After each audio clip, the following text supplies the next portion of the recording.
Hello everyone, I'm D. Geller. Vladimir Putin could undoubtedly use a powerful strategic friendship with no limits, the kind Xi Jinping promised in February, 3 weeks before Putin invaded Ukraine. That's not what he got when the two leaders met this week in Uzbekistan, at a summit of the regional Shanghai Cooperation Organization. Xi has put substantial limits on China's support for Russia's Ukrainian adventure.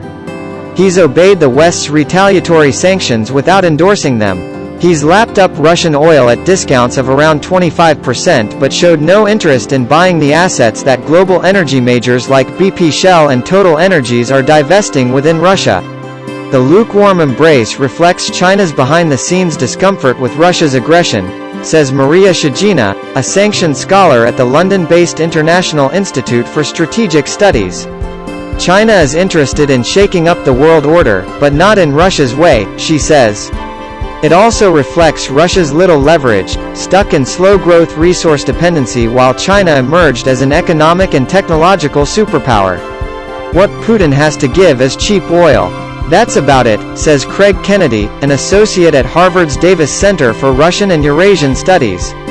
That cheap oil remains a global X-factor for the months to come. The European Union is scheduled to stop importing Russian oil on December 5 and ban oil tanker insurance, a market the EU and the United Kingdom dominate worldwide.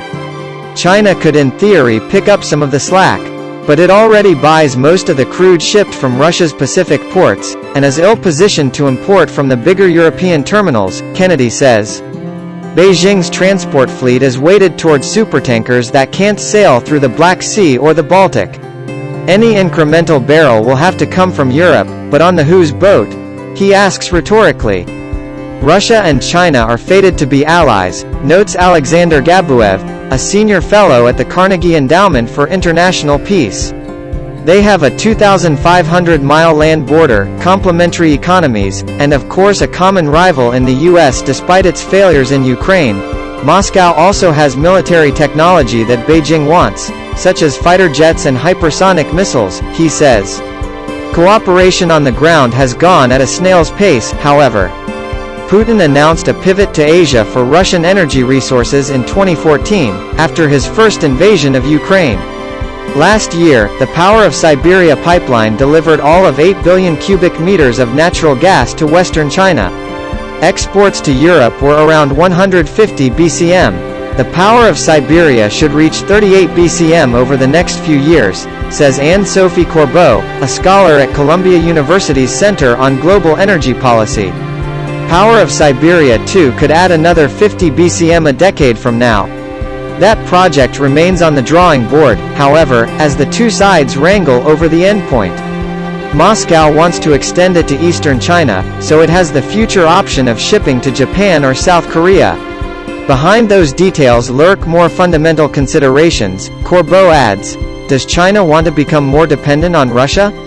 Does Russia want to become a satellite of China? Friendship, in other words, is finding its limits. Somehow, it seems that Russia is heading towards isolation, but China's intentions can also be seen in the background. At first glance, the speculations of countries trying to seize hegemony seem to be nothing more than performances that make them think they are in step with each other. Well, that's how we see things in America. Informative. See you all again.